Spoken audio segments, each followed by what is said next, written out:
नमस्कार, मी विशाल पाटील.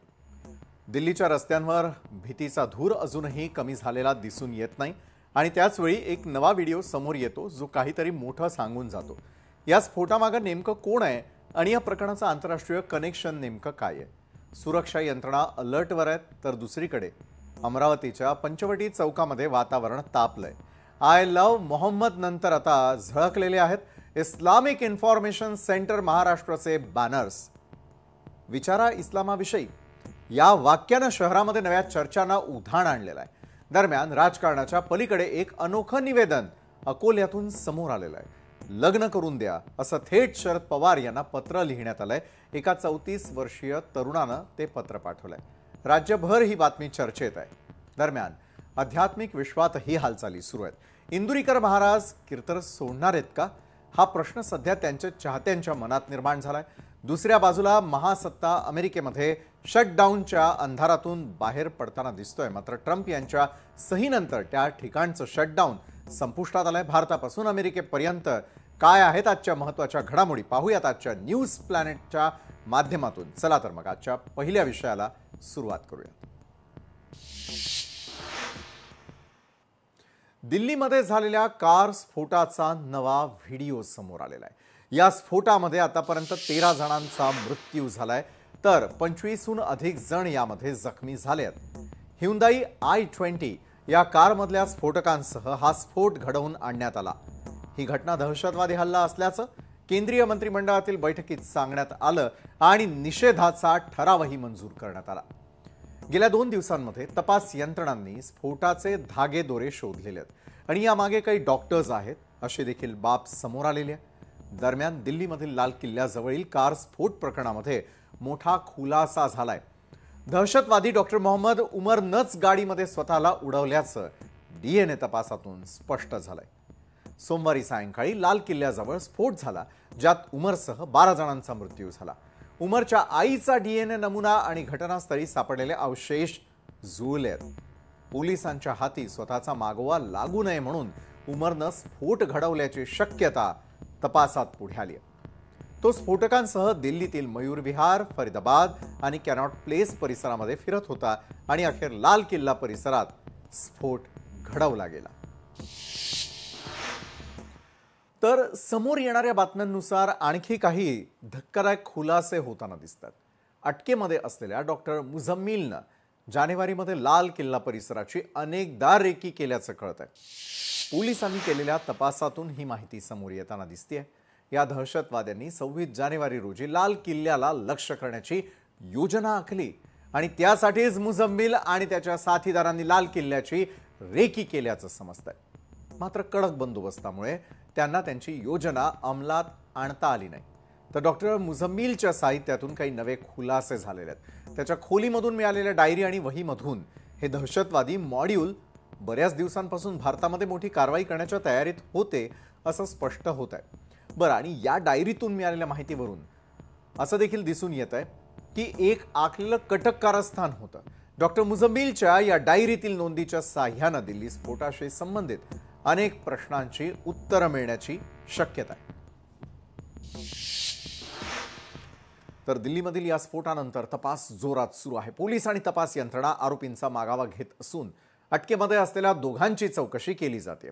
दरम्यान या प्रकरणाचा आंतरराष्ट्रीय कनेक्शनही उघडकीस आलेला आहे. सूत्रांच्या माहितीनुसार डॉक्टर मोहम्मद उमर आणि डॉक्टर मुझम्मिल शकील यांच्या पासपोर्टवर तुर्की दौऱ्याच्या नोंदी आहेत आणि हे दोघे टेलिग्रामवरील काही ग्रुप्सशी जोडले गेलेले होते आणि त्यानंतर त्यांनी तुर्की गाठलं. तपास यंत्रणांनी या ग्रुप्सचा शोध घेऊन जैश ए मोहम्मदशी संबंध उघड केलेले आहेत. मात्र पोलिसांकडून या संपूर्ण प्रकरणी अद्याप कोणतीही अधिकृत माहिती देण्यात आलेली नाहीये. बरं, या ठिकाणी झालेल्या या कार ब्लास्ट प्रकरणामध्ये आणखी एक मोठा धागा अखेर पोलिसांच्या हाती लागलाय. फरीदाबाद दहशत मॉड्यूलशी जोडलेली ती लाल ब्रिझा कार सापडलेली आहे, जिचा बऱ्याच काळापासून पोलीस देखील शोध घेत होते. ही कार अल फलाह विद्यापीठातून सापडलेली असून तिची मालकी डॉक्टर शाहीनकडेच होती. याआधी डॉक्टर शाहीनच्या डिझायर कारमधून AK-47 रायफल सापडली. आता चौथी लाल ब्रिझा कार जप्त करण्यात आलेली असून तिच्यात स्फोटक साहित्य असल्याचा अंदाज वर्तवला जातोय. तपास यंत्रणांसाठी हा शोध अत्यंत निर्णायक ठरण्याची चिन्ह दिसून येत आहे. तर दिल्ली स्फोटाचे आंतरराष्ट्रीय कनेक्शन यावर अधिक चर्चा करण्यासाठी आज आपल्यासोबत आहेत रिटायर्ड कर्नल अभय पटवर्धन. अभय सर, खूप खूप स्वागत आपल्या या चर्चा सत्रामध्ये. अभय सर, मला आपल्याकडून जाणून घ्यायचं आहे की ज्या प्रकारचं मॉड्यूल या सगळ्या प्रकरणामध्ये समोर येताना दिसतंय, गाड्या सापडतात, गाड्यांमध्ये असलेली स्फोटकं आढळून येत असल्याचं देखील दिसून येत आहे. मात्र खऱ्या अर्थानं आता आणखी एक कनेक्शन दिसतंय, ते म्हणजे तुर्कीचं. तुर्की भारतासाठी लक्ष करण्यासाठी एक नवीन जागा या दहशतवाद्यांनी शोधून काढली आहे की काय, असा प्रश्न या निमित्तानं उपस्थित होतो. भारतातल्या स्फोटांचं तुर्की कनेक्शन काय पाहता तुम्ही? भारतातल्या स्फोटांचं तुर्की कनेक्शन निश्चितच आहे. दोन गोष्टी आपण लक्षात ठेवल्या पाहिजे की पहिलेपासनं पाकिस्तानच्या सपोर्टमध्ये तुर्की, अझरबैजान आणि चीन हे नेहमी चाललेले आहेत. बरोबर. ज्यावेळेला पहलगामचा अटॅक झाला होता त्या अटॅकच्या नंतर तुर्कीने पाकिस्तानला जवळपास 800 ते 1000 ड्रोन पाठवले होते. आपल्याला आठवत असेल त्यावेळेला तुर्कीची 3 मालवाहू विमानं, लष्करी विमानं पाकिस्तानच्या इस्लामाबादमध्ये उतरलेली होती. तर त्याच्यामध्ये त्यांनी हत्यार, अम्युनिशन आणि ड्रोन्स पाठवलेले आहेत, यामध्ये काही शंकाच नव्हती. त्याच्यानंतर ज्यावेळेला ऑपरेशन सिंदूर झालं त्यावेळेला भारताची निर्वसना करण्यामध्ये तुर्की सगळ्यात पहिले होते.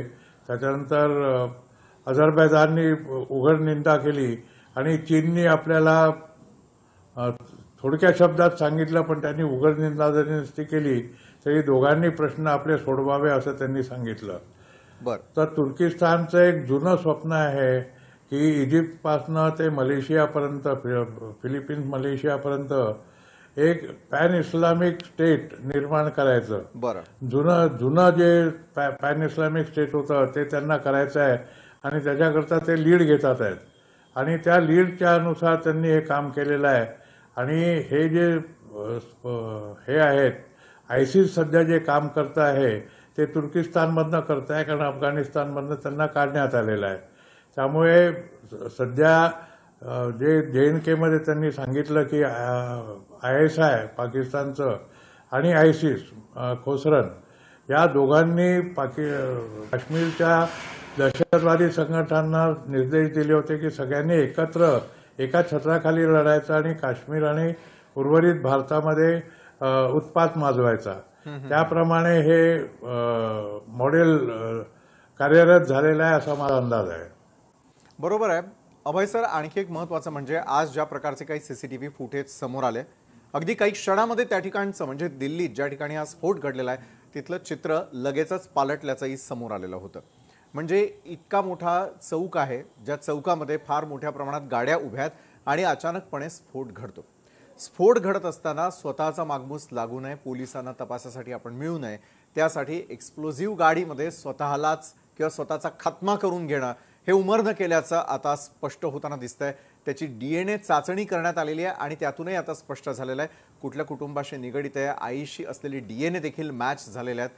मात्र हा केवळ एक व्यक्ती नसून असे अनेक स्लीपर सेल त्या ठिकाणी कार्यरत असतील.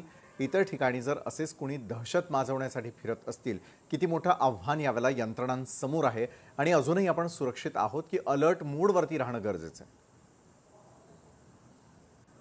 अलर्ट मोडवर राहणं अतिशय गरजेचं आहे. याच्यामध्ये 2-3 गोष्टी इन्व्हॉल्व आहेत सर.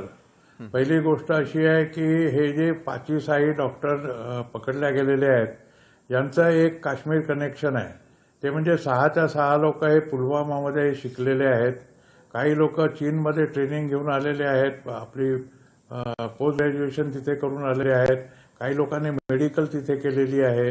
त्यामुळे या सगळ्यांची चीन यात्रा झालेली आहे, या लोकांची काश्मीरमध्ये यात्रा झाली. आता एक गोष्ट लक्षात येत नाही की जे काश्मीरी लोक डॉक्टर बनले त्यांनी काश्मीरमध्ये जिथे डॉक्टरांची वानवा आहे तिथे प्रॅक्टिस न करता आपल्या इकडे का आले, ते काश्मीर सोडून बाहेर का आले, हा एक पहिला प्रश्न आहे.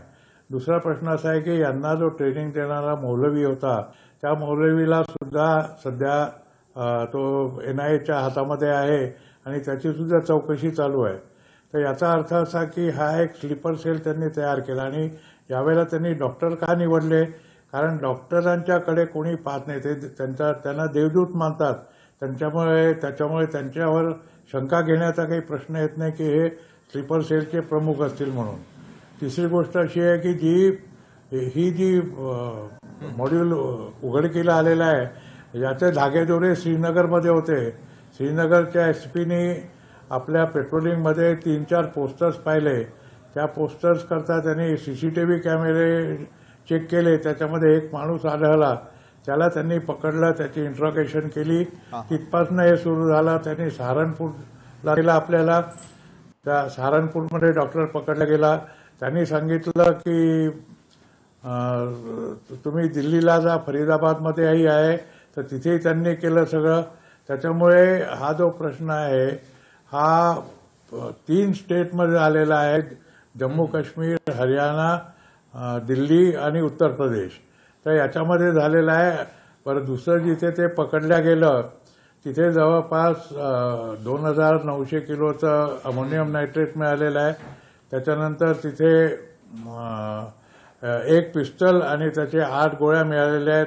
तिथे 2 AK-47 रायफल आणि 95 त्यांचे कार्ट्रिजेस मिळाले आहेत. तिथे 12 डिटोनेटर मिळालेले आहेत आणि 5-6 चार्जिंग गोष्टी मिळालेल्या आहेत. तिथे जवळपास 20 मोठ्या सुटकेसेस मिळालेल्या आहेत. याचा अर्थ असा की हे लोक जे IED बनवत होते त्या सुटकेसमध्ये बनवत होते आणि त्या सुटकेसमध्ये बनवून त्यांनी एक सुटकेस नबीच्या कारमध्ये टाकली आणि दुसरी सुटकेस बहुतेक शाहीनच्या कारमध्ये टाकली असावी असा माझा अंदाज आहे.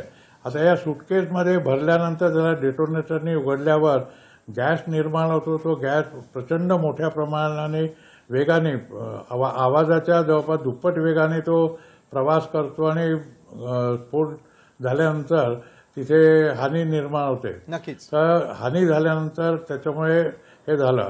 आणि झालं काय असेल आहे की हे लोक जेव्हा बाहेर निघाले तर तेव्हा नबी आपल्या त्याच्या गाडीमध्ये ही सुटकेस असणार आणि त्यांनी जेव्हा ऐकलं की फरीदाबादच्या त्या डॉक्टरच्या घरावर छापे पडलेले आणि एवढं सामान मिळालं तर तो सकाळी 7 वाजेपासून जो निघाला फरीदाबादहून तो संध्याकाळी 6 पर्यंत भटकतच होता.